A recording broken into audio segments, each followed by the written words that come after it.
Hello,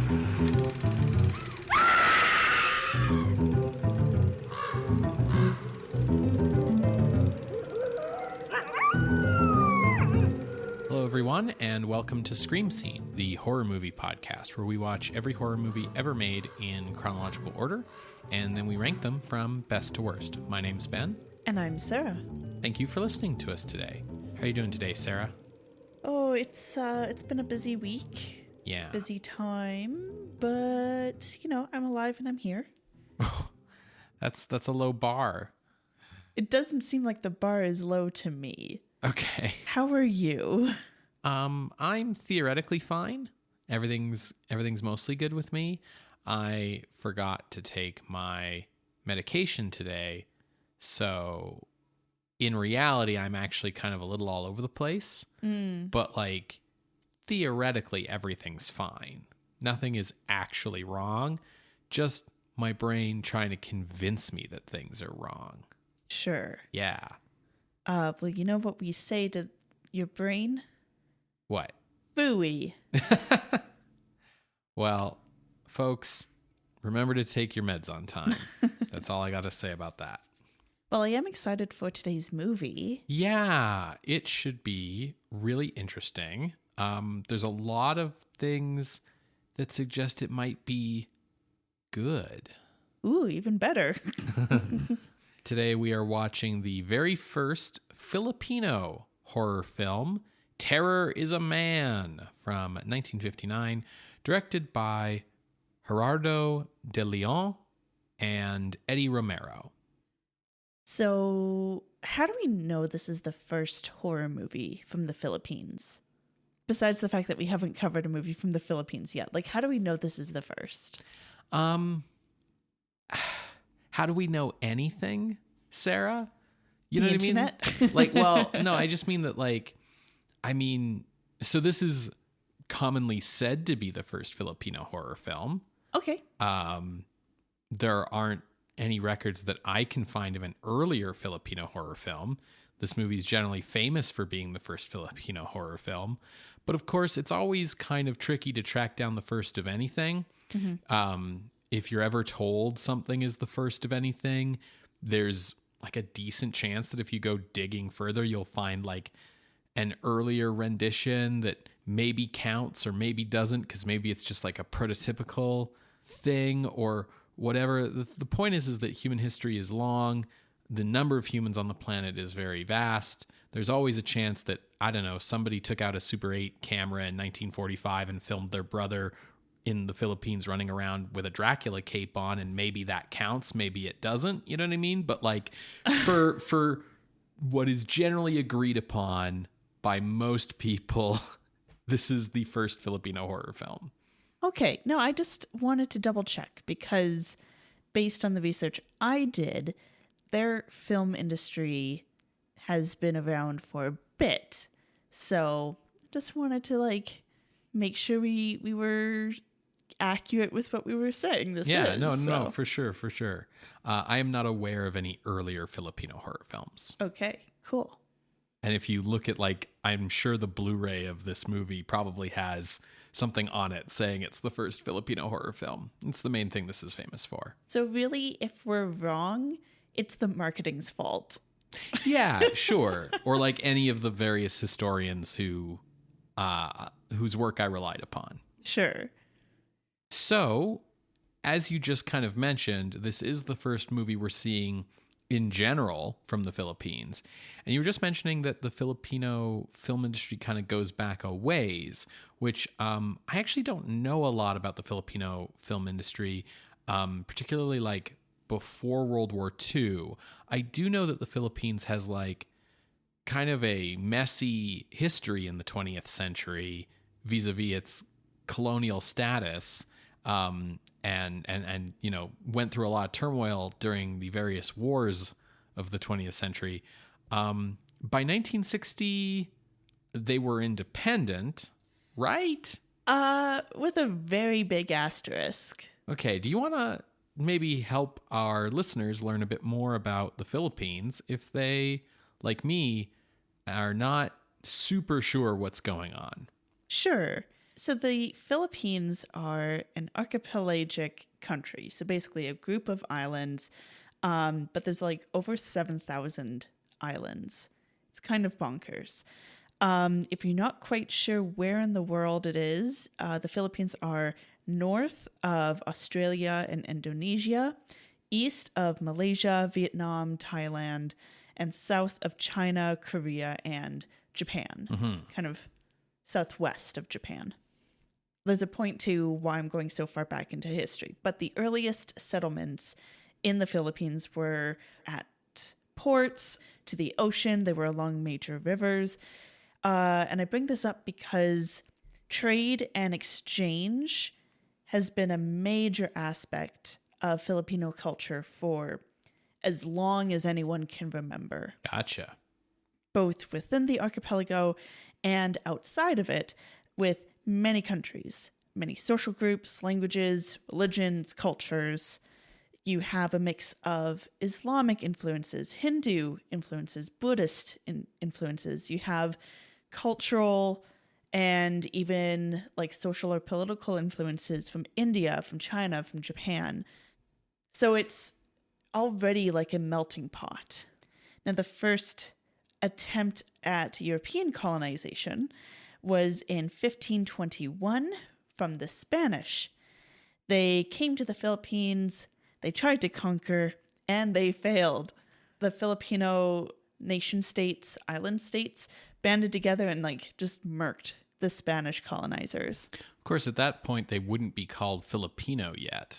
No, but that's just the easiest way to refer to them. Sure, yeah, exactly. At this point in time. Yeah, for sure. No, I just wanted to be clear, but also, yeah, I get why you're doing what you're doing. The second time the Spanish came around, it was successful. This would have been in 1565, and the Philippines became known as the Spanish Philippines. And this introduced, European sensibilities, but also an introduction of Catholicism. So they were a Spanish colony for about 300 years, over 300 years. And then in 1898, at the end of the Spanish-American War, the Philippines, along with Guam and Puerto Rico, went to the Americans. I'm sure that'll work out fine. Now, the first film exhibition in the Philippines was in 1897, so it's still technically under Spanish rule. But because by the next year, the Americans took control of the Philippines, any kind of movie that came into the Philippines was predominantly American. Gotcha. So at this time, 1898-ish, we have silent movies. As far as movies being made in the Philippines, they would be made by, a wealthy expatriate or a wealthy tourist who is making like a documentary about my time in the Philippines. Sure. To run the Philippines, the U.S. put together what they called the Philippine Commission. So basically a group of people who would run the Philippines on their behalf. They were all American, for the record. And the Philippine Commission was like, you know what? Movies and films, I think, are a great way to communicate and explain to people like what the Philippines are and like what we do over here, both in terms of like Filipino culture, but also like, communicating propaganda to Filipinos, and maybe also using it as a way to get tourists here. Sure. So they bought a film unit to start producing things in the Philippines in 1909. Okay. That's fairly early on. Yeah, right? Already by this time, studios from the continental U.S. were establishing distribution bases in Manila, the capital of the Philippines. Sure.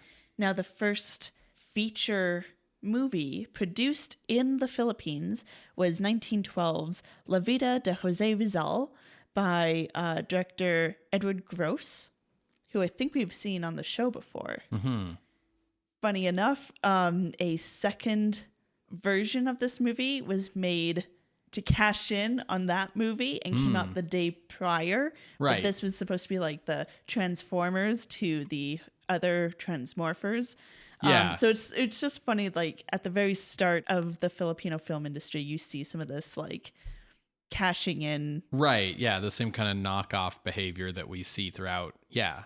A lot of things that we've seen in the US. Mm-hmm. As we've covered in the podcast during this time when we hit the time for World War One, movies out of Europe didn't really happen unless they were like propaganda or war movies. So that's when the US film industry really dominated the market in the Philippines. And this meant that any Filipino films that were made like in the Philippines followed genres as defined by the US market. Right. The first Filipino movie made in the Philippines by a Filipino was 1919's Dalagang Bukid, which translates to Country Maiden. It's based on a popular musical and was made by filmmaker Jose Nepomuceno, who is known as the father of Filipino film. Okay. So that's officially, I think, when you can say Filipino film industry is established, 1919. Got it. So 40 years before the making of this movie. Now, the Philippines are like, why do we gotta listen to these Americans? This seems a little fishy. So in 1935, the Americans were like, okay, cool. Don't worry, Filipinos. We will come up with a 10-year plan. And by the end of this 10-year plan, you'll have your independence. We just want to make sure that you have everything you need. You can stand on your own 2 feet. And the Philippines were like, great. And then World War II happened. Right. And the Philippines became occupied by Japan in 1942. This lasted until the end of the war in 1945, when the Philippines were like, hey, USA, what about that independence thing? And so by 1946, the Treaty of Manila was signed, which meant an independent Philippines, the Philippines Republic, with a giant asterisk attached to it, because the US was like, cool, we'll give you your independence, but can we like keep some like military bases here? Yeah, that makes sense. Like, can we do that? And the Philippines are like, okay. And then the US was like, but like, we want to make sure that your economy is stable. And I think in order for you to do that, you need to make sure that you have like American products. So can you introduce quotas to protect American products from being like competed with like other products? And the Philippines are like, what if the product is made here though? And the US is like, no, just no competition with American products. The Philippines are like, ugh, fine. And then the Americans are like, cool, thank you, really appreciate it. Just one more thing. We want to introduce this thing called the Bell Trade Act, where the U.S. still has equal access to your natural resources. And the Philippines are like, no. And the U.S. are like, but your independence, though. You'll get like your own legislature, you'll have your own president, your own elections. If you need our Supreme Court, they're at the ready, but you don't have to use it. It's there if you want it. I think that's pretty generous. And the Philippines were like, fuck, fine. So they are independent, but the US still has them under their heel. Sure, like how Canada was independent of Britain for Yes. so many years. For so many years and continues. Yeah. How apt we are recording this on the coronation weekend. Yeah, sure. Now, post-World War II, post-independent, we see a golden age for the Philippines in terms of their economy, similar to the trend that we see worldwide. And this golden age is particularly characterized and associated with President Ramon Magsaysay being elected in 1953. He was very anti-communist, anti-Leninist, so, the Americans loved him. And he was very, focused on policies that would improve their economy. Right. Related to this is when we see a boom and golden age for their film industry. We see 4 main studios kind of pop up during this time. LVN Pictures, which was kind of analogous to like MGM. So very prestige. They had the big name celebrities. They weren't pumping out as many movies as Sempakuida Pictures, who kind of did any and every genre. There were Premiere Productions, which mainly focused on action, and then LeBron International. The films that were typically made during this time, they would be dramas, they would be play adaptations, war musicals. Right. Like war and musicals and war musicals. Gotcha. And action movies. And as an industry, they pumped out about 350 films a year.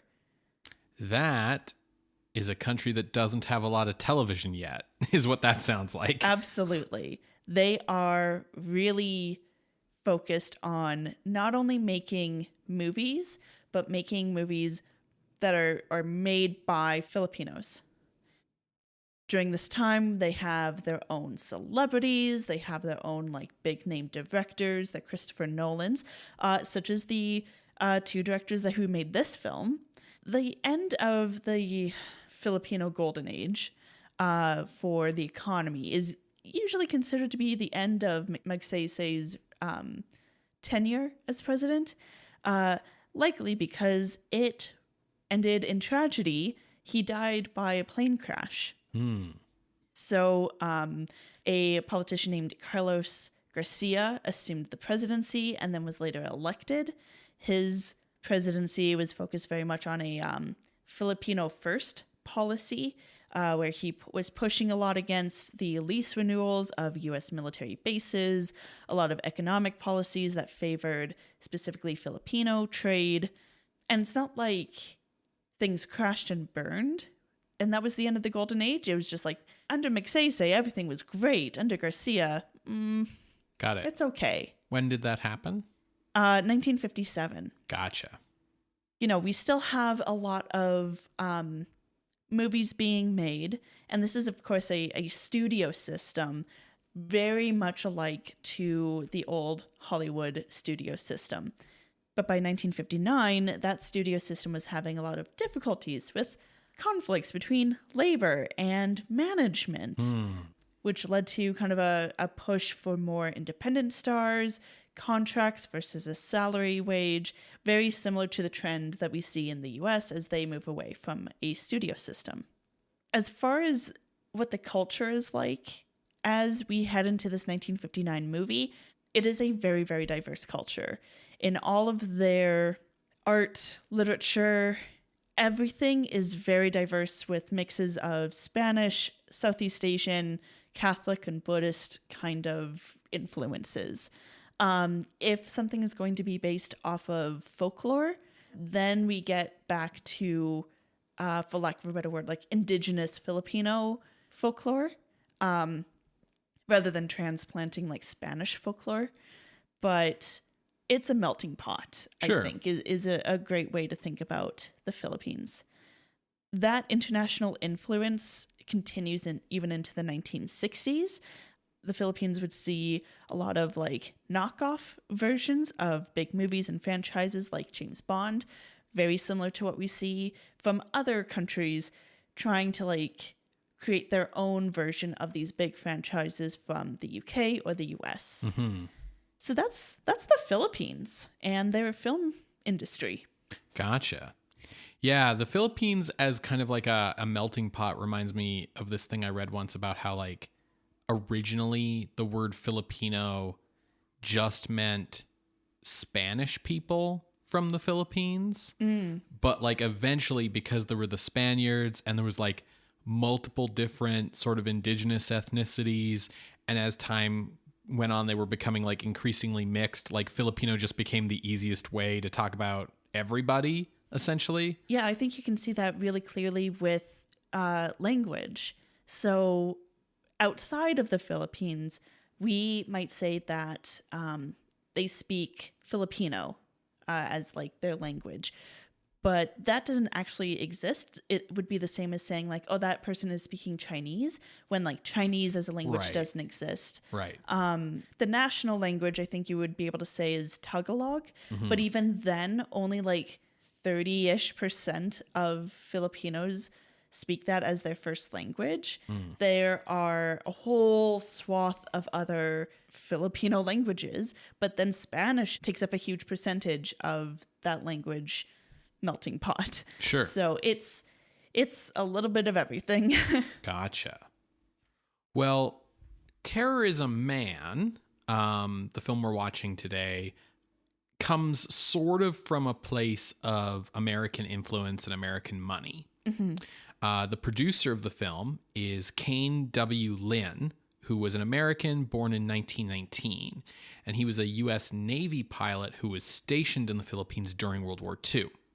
And after the end of the war, he decided to live in the Philippines. He worked for the Navy as a technical advisor on a TV show shot in the Philippines called Navy Log. And while making that show, he met and befriended Filipino filmmaker Eddie Romero. Eddie Romero was born in 1924. He was the son of the first Filipino ambassador to the United Kingdom. He was the nephew of the Filipino signatory to the United Nations Charter. He Wow. was the brother of the first Filipino ambassador to Italy.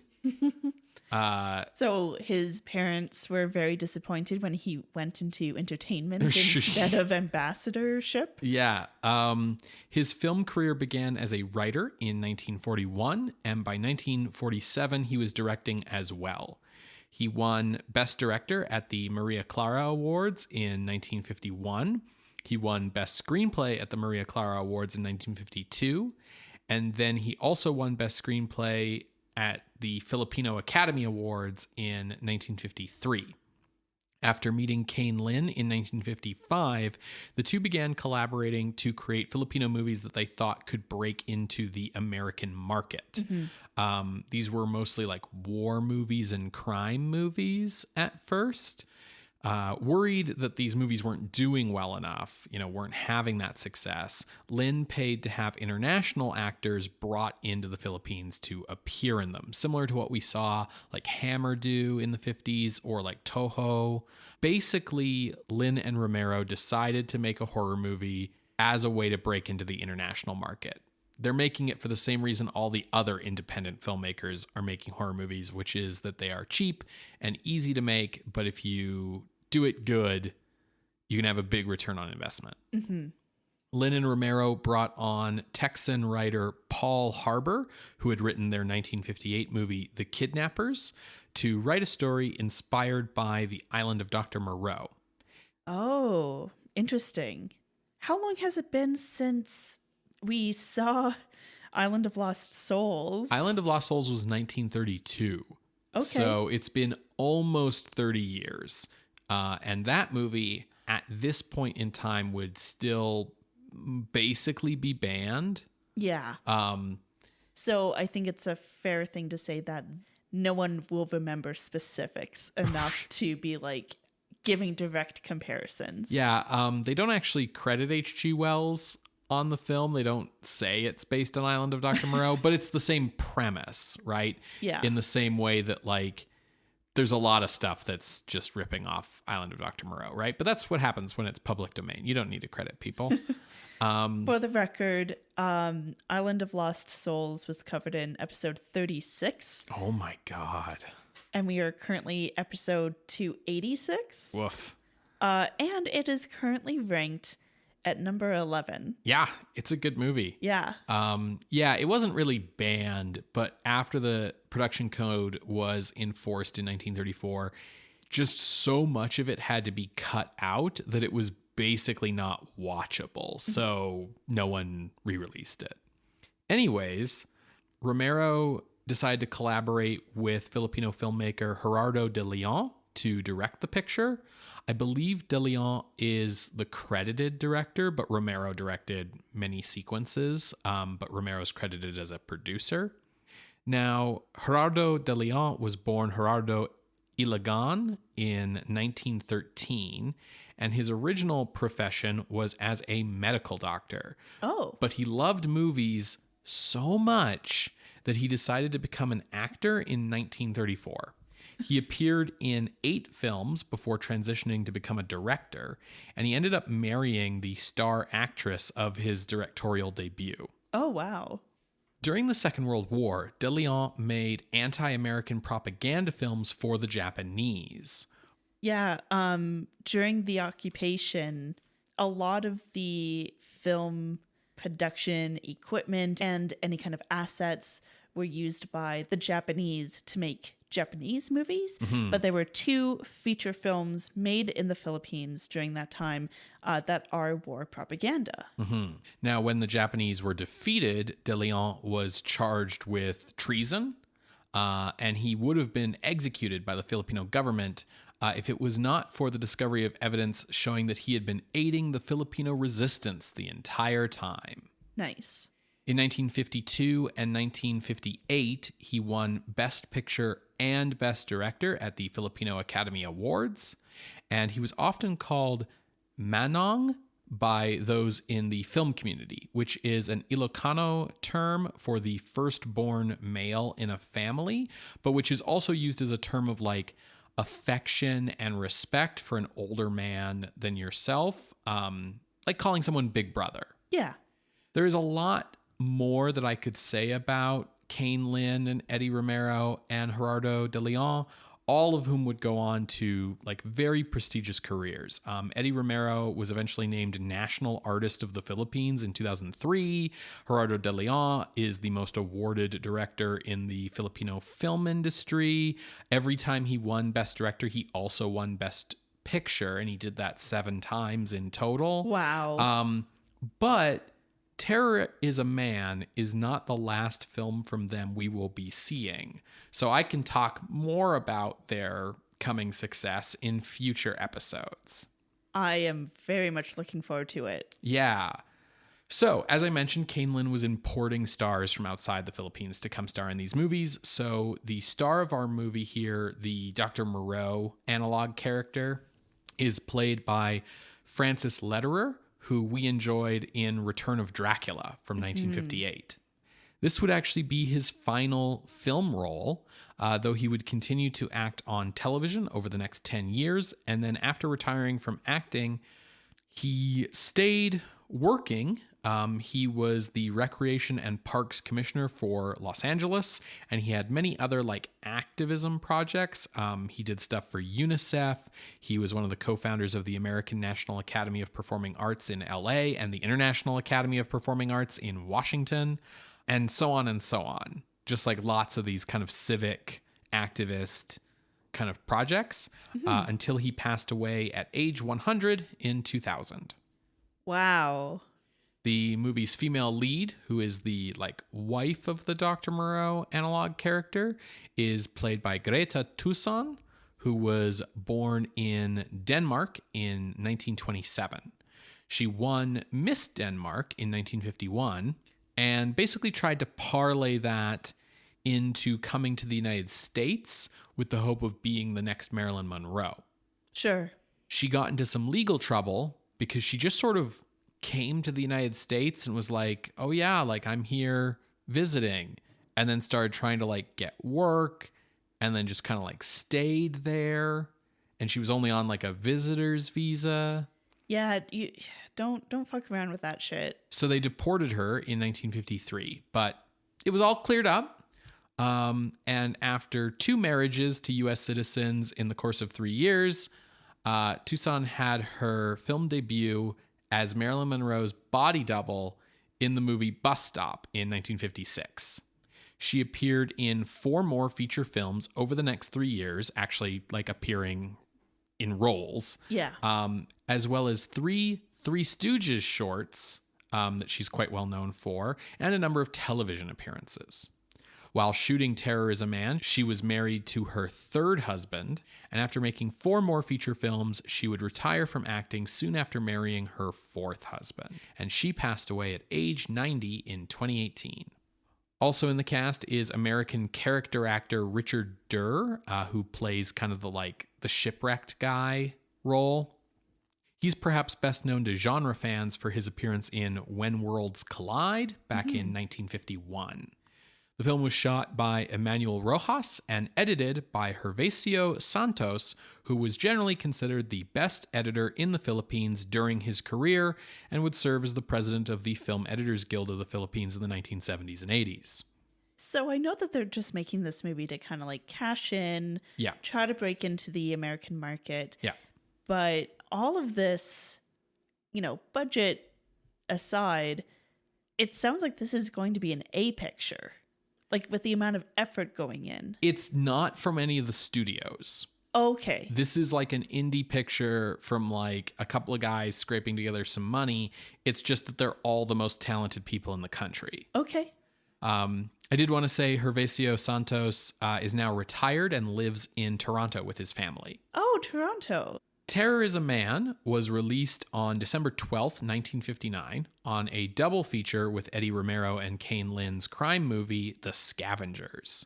It was re-released over the next few years under many different titles in many different territories. So other titles you might know this movie under could be Creature from Blood Island, Gore Creature, The Gory Creatures, Island of Terror, and most notably as Blood Creature, which was the title it was re-released under ahead of the release of its 3 sequels 10 years later. Okay. So they kind of made like the second, third, and fourth movies all between 1968 and 1971. And so they re-released this as Blood Creature like right before they started releasing those to kind of remind people of like the first movie, essentially. But that also bodes really well for this movie. Oh, yeah. This movie did really well at the box office. It was a big success. It did have a William Castle style promotional gimmick. Of course. A bell chimes before a gruesome scene in order to warn the squeamish to look away. I don't think that's as good a gimmick as they hoped. I don't know, man. Over the years, this movie has been subject to a lot of critical acclaim. It is often called the first and best Filipino horror movie. Okay. It was released on Blu-ray by Severin Films in 2018, both by itself and with its sequels in the Blood Island collection. Okay. Well, folks, if you want to watch along, hopefully you can find a copy of one of those collections. You're going to hear a brief musical interlude, and when we come back, we will discuss Terror is a Man from 1959, directed by Gerardo de Leon and Eddie Romero. See you on the other side, everybody.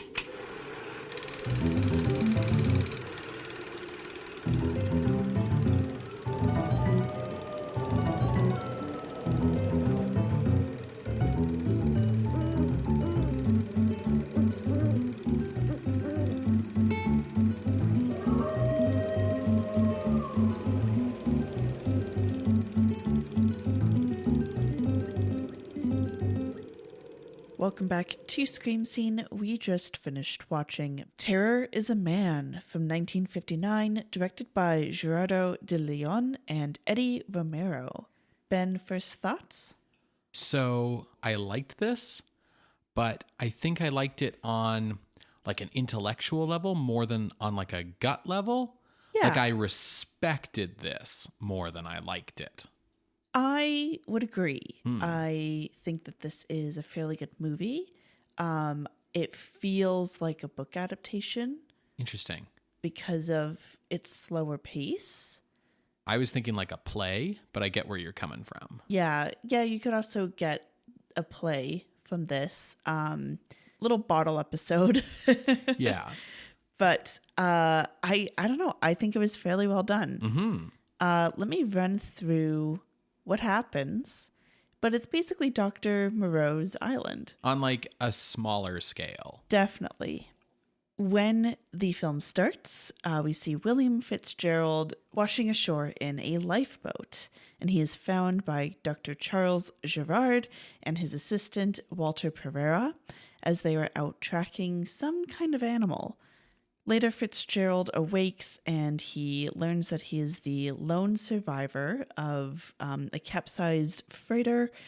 And he overhears how Gerard and Walter are setting a trap for some kind of beast.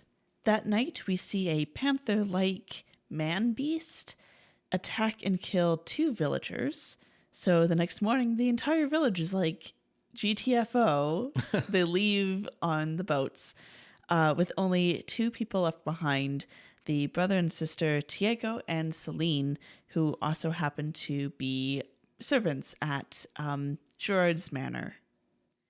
Now, Fitzgerald here also meets Mrs. Frances Gerard, who is a nurse and assists her husband, but also is very tired of being on this island. They've been here for 2 years. She's had enough of these experiments, of being on this island, etc. A mix of, like, you know, being tired of being here, but also very tired from the work and the impact on her well-being. Now we see that this beast is caught, and as it's brought down into the lab and some checkups are done on it, Fitzgerald snoops around and he sees that it's some kind of man beast who is covered in bandages, but you can still see the eyes, kind of whiskers and ears. So you can tell that it used to be a panther. Now, the next boat for like supplies and everything to this island is not for like another 3 months. So Fitzgerald starts to learn more about the island, about Gerard's work, and also about Frances. She, as I said, wants to leave and asks for Fitzgerald's help. Eventually, we see Fitzgerald is in love. Frances is inconvenience. So not in love? You're giving me a very curious look. She's fucking him out of convenience. Ah, okay. I think because you used the words inconvenience and together those make the word inconvenience, I wasn't sure what you were saying. Oh, I tried to give a space, but that's okay. Yeah. No worries, as long as we're clear now. Yeah. Frances wants to get some, but she's not like head over heels in love with this guy. I got the feeling she's kind of like seducing him a little bit in order to get his help getting her off this island. Yeah, but she's also like not manipulating him. No. Yeah. Just to be clear, she's not like a film noir dame. No. She's just a like, I don't know, wife from a Tennessee Williams play or something. Absolutely. Walter knows that Fitzgerald and Frances have slept together, and he is not the best person himself. He goes after Celine and off-screen assaults her, rapes her, and he attempts to do that with Frances, but it's down in the lab when he's trying to do that, and the creature kind of gets sort of free as like he's like very upset about this attack on Frances, and so Frances gets away, and Walter then beats the creature. Maybe his middle name is Fritz. The creature has kind of like an unstated yet sort of implied by genre convention interest in Frances. Yes.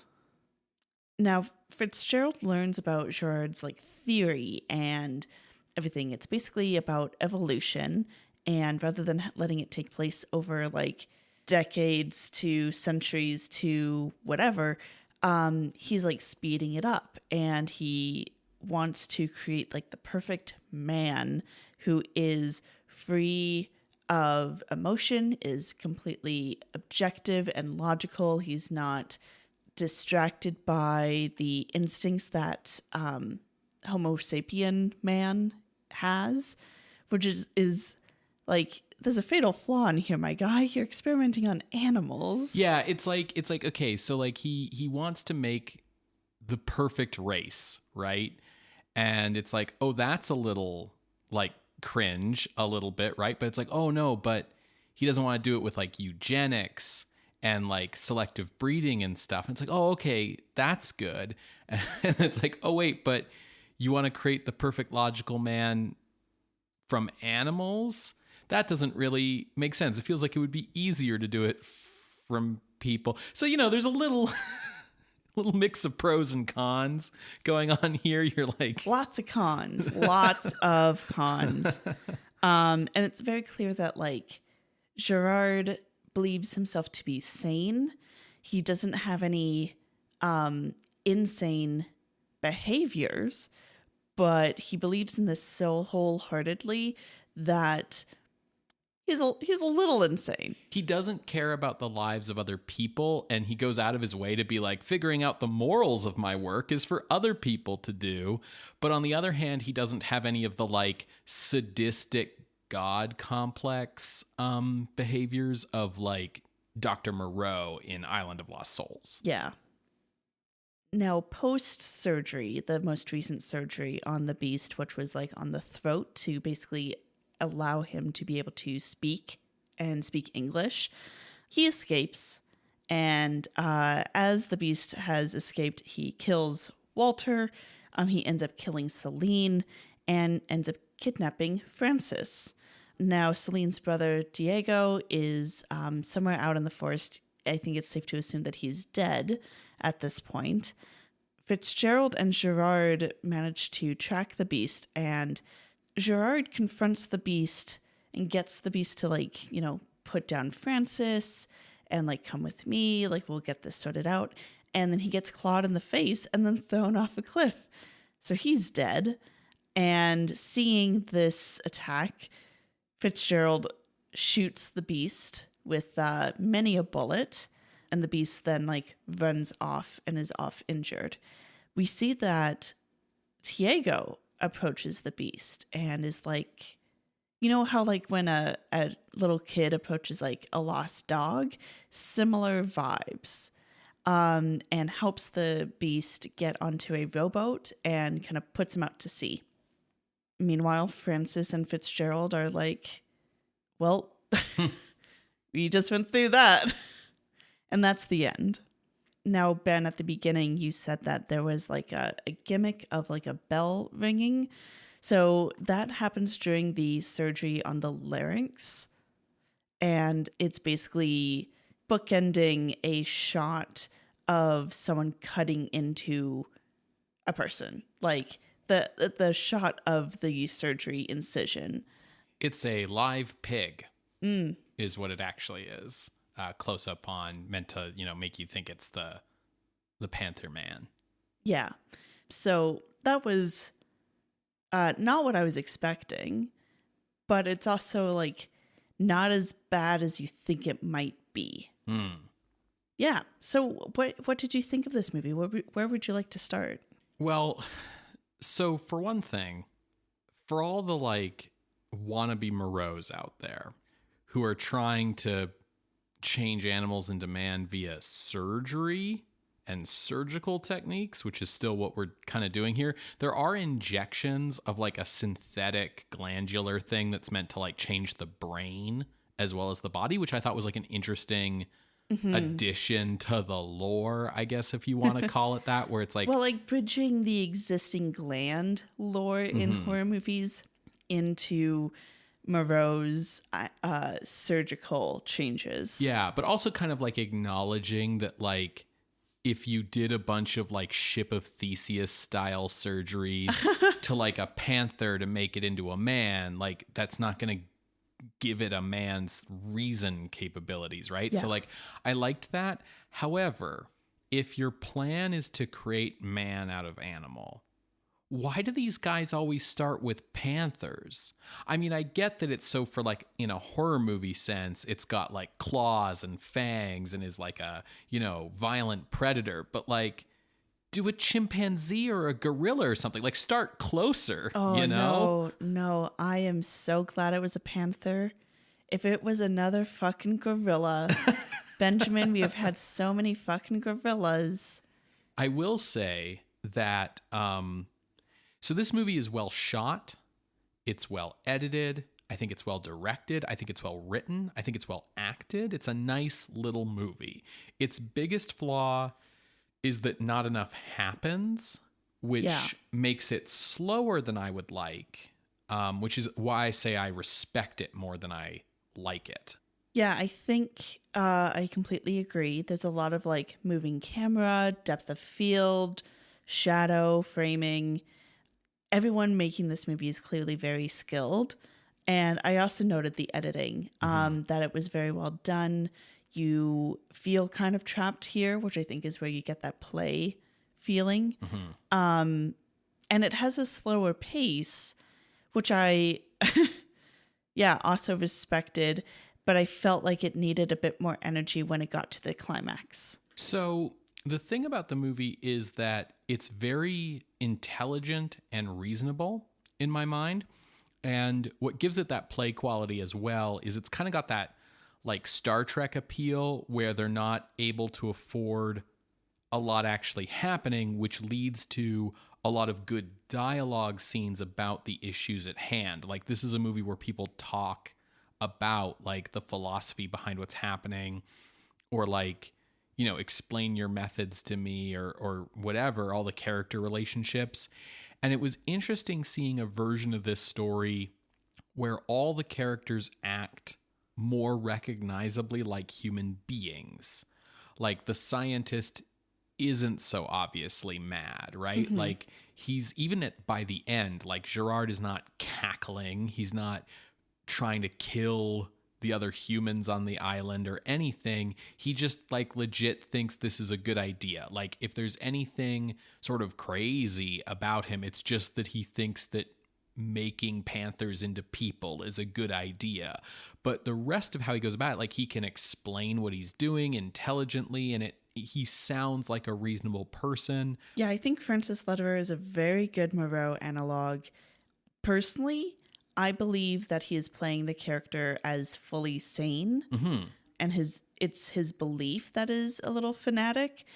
And I thought it was so interesting how he has this goal, and he also emulates this goal of objective truth and being fully logical, and that being mirrored with Walter, who talks a lot about emotion and has this like little short monologue about like whenever it rains, you can feel tensions rising. And he's just like very emotional in the sense of like giving voice to certain emotions, calling out when emotions are running high, but then also embodies a lot of those like emotional instinctual urges in his activities. Yeah, he's violent, he's sexual, whereas the doctor, like, is like, Gerard doesn't want his wife to leave, but his wife can't really get a straight answer out of him as to whether that's because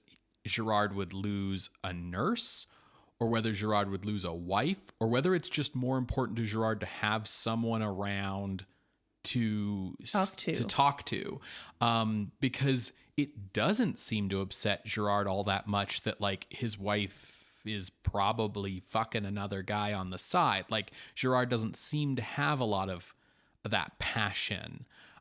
He tries to kind of engage with her like that at one point in the movie, and she kind of brushes him off and tells him that that seems cheap coming from him. On the flip side, you know, not only is Gerard more reasonable and comes across more like a human being, but so does Fitzgerald, in that as the protagonist, he's not so pig-headedly antagonistic towards Gerard, right? So like in Island of Lost Souls, our lead character is, you know, square-jawed to the point where, like, you know, at the first sign of like stuff being fucked up, he's like, "You're mad, Moreau. Like, I want off this island. Like, you're crazy. I don't like any of this." And, you know, once he figures out that Moreau's trying to like hook him up with the Panther lady, he's like, "Absolutely not." Whereas Fitzgerald, you know, is kind of like, "Oh, I'm trapped on this island with this like super hot babe who clearly is having trouble with her marriage. Maybe I can like get in on that." And he doesn't come across as like sleazy. He comes across as, I'm gonna say he comes across as human. Like, it's I'm not trying to like, you know, glamorize or like justify like adultery or anything.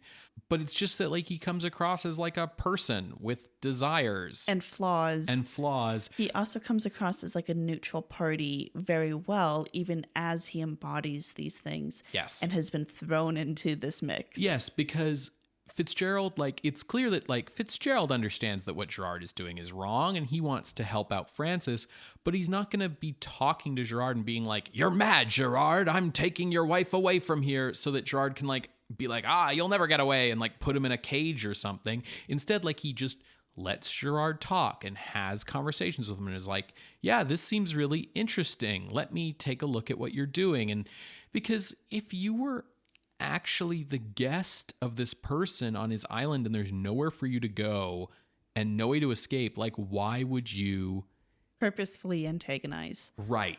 So these people just seem a lot more human, a lot less like mustache twirling villains or square jawed heroes or femme fatale seductresses. Also, having only one creature that has taken many years to create, not only budget friendly, but also a lot more believable than Moreau's like island of monsters that has like their own like culture and religion that he's somehow developed in, a dozen years or so. Yeah, I completely agree. I feel like this is a more believable approach to the source material. I will say I definitely agree with what you're saying about Richard Dare, and I think I'm going to try to make a distinction here. His physical acting is good. You can tell that physically he's acting and is communicating what the character is feeling very well, but his voice is so wooden as announcer. It just was a little distracting how his voice was very one note. So here's what I think about this, because I do think you're on to something, but I don't necessarily think the performance is wooden. I think what's going on here is that like Gerardo de Leon and Eddie Romero, these guys clearly are very talented directors. Yes. And it's almost like they are directing these characters, these actors, I should say, to portray their characters very naturalistically, to the point where we don't have the kind of like histrionics that we're used to in a horror movie, which makes them come off a little flat. But I don't actually think it's wooden. I think it's just that like this acting would seem fine in a drama, but in the context of a horror movie, it feels a little flat because it's just a little too understated. Yeah, that's how I feel about Greta Thiessen as well. I honestly felt like she wasn't that good. At least out of our main 4 people, I think she's the weakest. Potentially, but I think she's doing a really good job as the, like I said, Tennessee Williams play wife that she is written as. But it's just a little hard to sort of square that circle with the horror movie stuff going on around her, because the way that she's dissatisfied with her husband comes off more as like, kind of this like bored wife who would rather be partying in Manhattan, as opposed to woman horrified by the abuses of nature happening around her kind of thing. You know what I mean? Yeah. Yeah. She is like the only person who is showing pity for the creature. And yeah, I would even say that like it's not so much she wants to go partying, but it's like wanting to go back to when life wasn't so complicated. Sure. Like wanting to go back to like that naivety of when she was partying. Yeah, but she's got this very like disaffected wife kind of thing that sometimes means that she doesn't seem as intense as you might expect from like someone who's freaking out about like abuses of nature and stuff like that. In terms of like the way that this movie's a little slow and a little low key, I think this movie is almost harmed more if you've already seen Island of Lost Souls, because That one has so much energy. yes, while I think this is a more realistic take on the story and it's very intelligently done, and I think that one creature is more believable than an island full, once you've seen an island full, one creature is also like less horrific. It's less exciting. You know what I mean? So it feels a little like almost nothing's happening. Whereas I think if this was your first exposure to the story, maybe you wouldn't feel that way. But like for me, it was sitting there going like, yeah, okay. Like this creature's going to get loose and cause some violence eventually. So can we like Get to the fireworks get to the factory. fireworks factory. But I actually do think this has a really good horror movie climax. I know you were saying you didn't quite like the ending as much. I just wanted a little bit more energy to it. That's fair. That's totally fair. What I liked about it and really thought was good was like the thing of like it's dark, it's nighttime, it's raining, it's a storm, the creature gets away, the boys go after it, but it turns out the creature's just like turned right around and is in the house like with the women while the boys are out and like stalking them through the house and stuff. Like that's good horror movie shit. Yeah, I was very appreciative of the fact that we stuck with the women rather than like trekking through the wilderness, particularly after Celine dies and we're just with not Blanche. What the fuck is her name? Frances. And we're just with Frances as she's searching through the house for Celine. That felt fresh. Yeah, that felt really good. It felt like, you know, looking forward to where horror movies are going. The whole movie has really good atmosphere and cinematography, but I really liked the way they got the interiors of the house to look at night with the rain.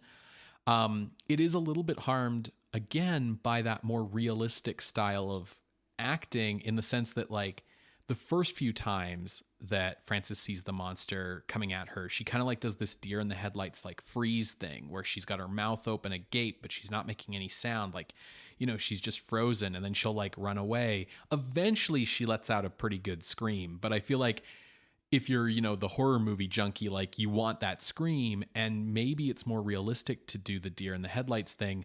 But I think you have a very good point about the way that some of those less realistic choices, more heightened choices, more genre tropey choices up the energy in scenes like this. Also, the way that she runs with her outfits, like it's just a fact of the outfits that she's in, but it's like there's no way you can run fast in those. So she's just like waddling as fast as she can. And so again, it just doesn't feel like it has the energy. Yeah, to be clear, Greta Tucson has a very hourglass figure. This movie will not let you be unaware of that. It puts her in all kinds of sexy outfits, including like a lot of lingerie that felt very like kind of daring and sexy. But yes, she's in a lot of like pencil skirt, cinched waist kind of dresses. There's no way you can run in those unless you're like tearing those. Yeah.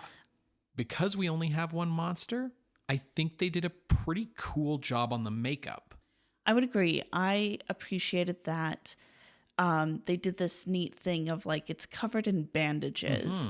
And so you get a reveal of like something's there and its size, and you get a little bit of like seeing the damage. And then when it's time for the climax, he's been hit with fire because of course, and so they are removing some of the bandages, so then it's even more of a reveal and more of his face.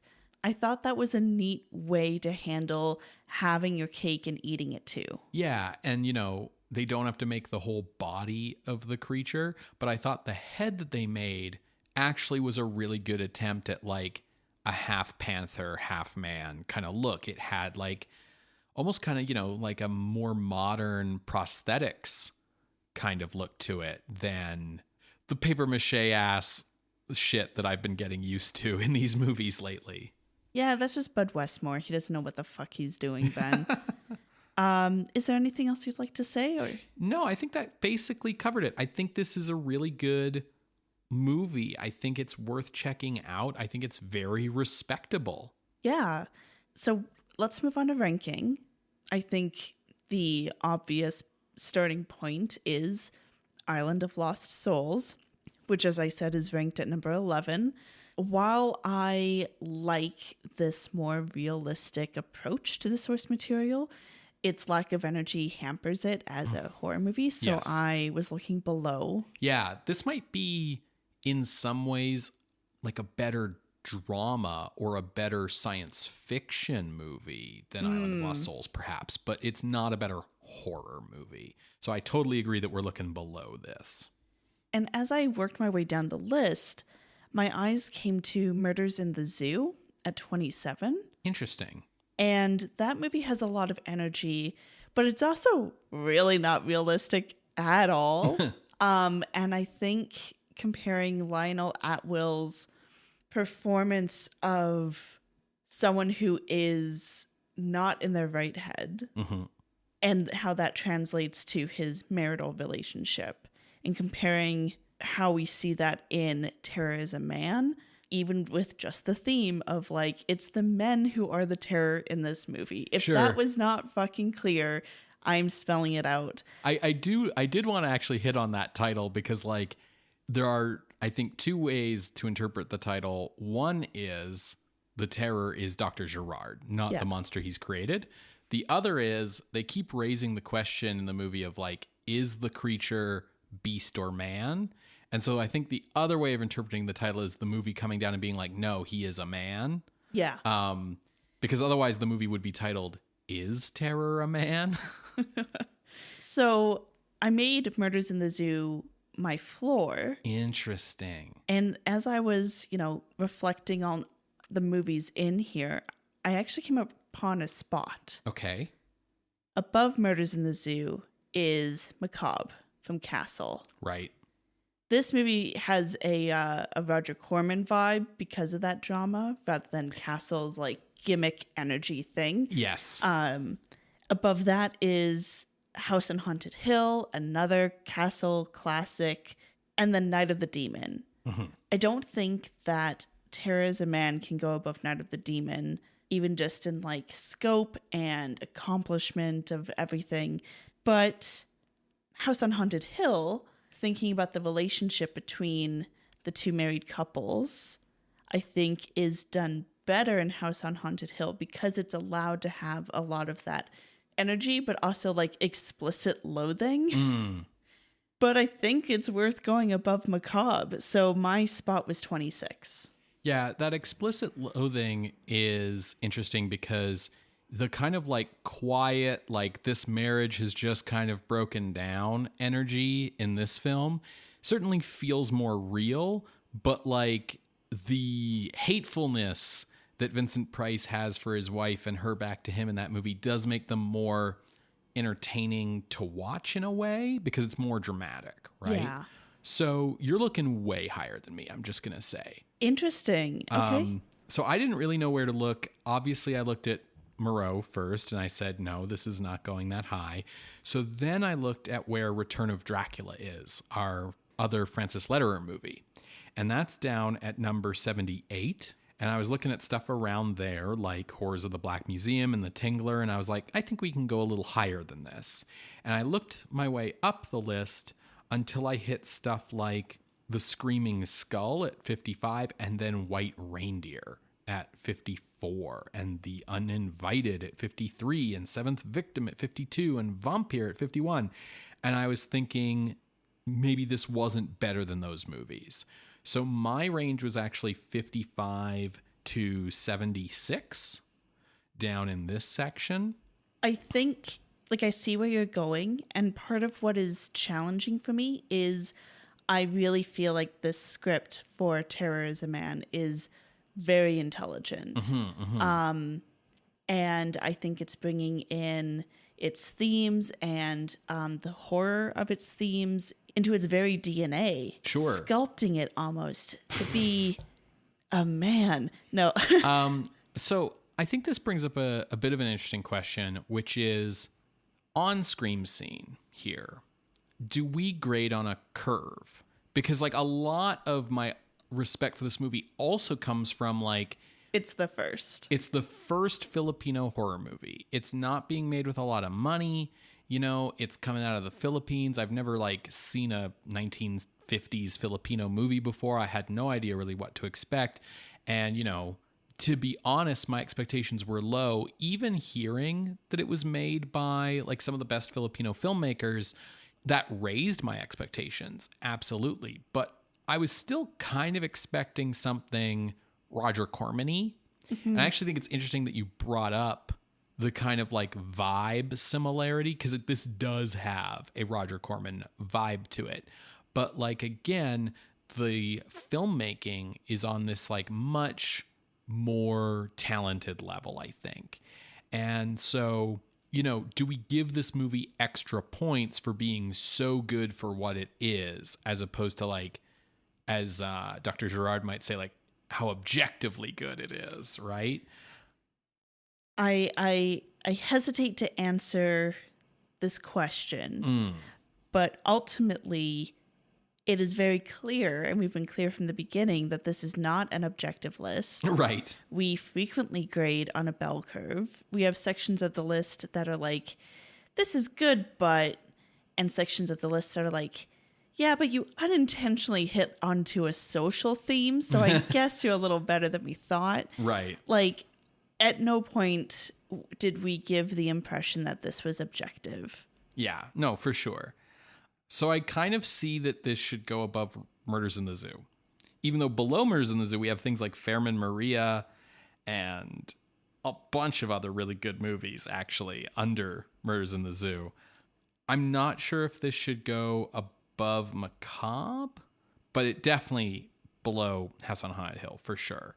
Like I said, you know, I was looking much lower than this, you know, and I'm looking at things like, should this go above Night of the Hunter or Creature from the Black Lagoon or Cabinet of Dr. Caligari? This did have Creature from the Black Lagoon and 1931 Frankenstein vibes. Oh, for sure. This is definitely much more Universal than Hammer. Yes. In style. Yeah.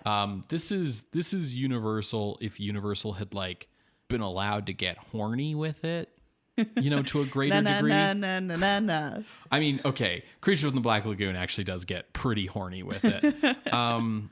Gosh, yeah, this is really difficult for me, Sarah, because this like 25 to 50 range is really interesting. Do we really think this is better than Curse of Frankenstein at 43? Cushing and Lederer's approach to their respective doctors is surprisingly similar. Cushing brings in a bit more of the class, but with like the class element of like thinking you're better. Yes. I think he's a bit more egotistical.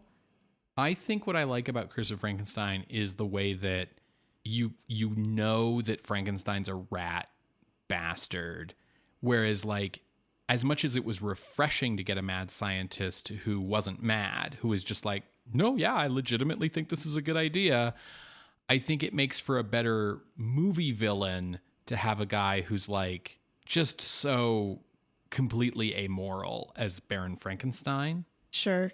But then we're going to be looking at another first, Kaltiki from Bava. Yeah, which was good. But honestly, I think I was more impressed with this because Kaltiki's like the monster in the cave that's made out of like trash bags and stuff, yet somehow looked surprisingly good. Yeah. Yeah. I actually liked this better. I think this was better. I liked this for sure better than Kaltiki. And I'm okay with putting this above like The Blob, maybe. I don't know, man.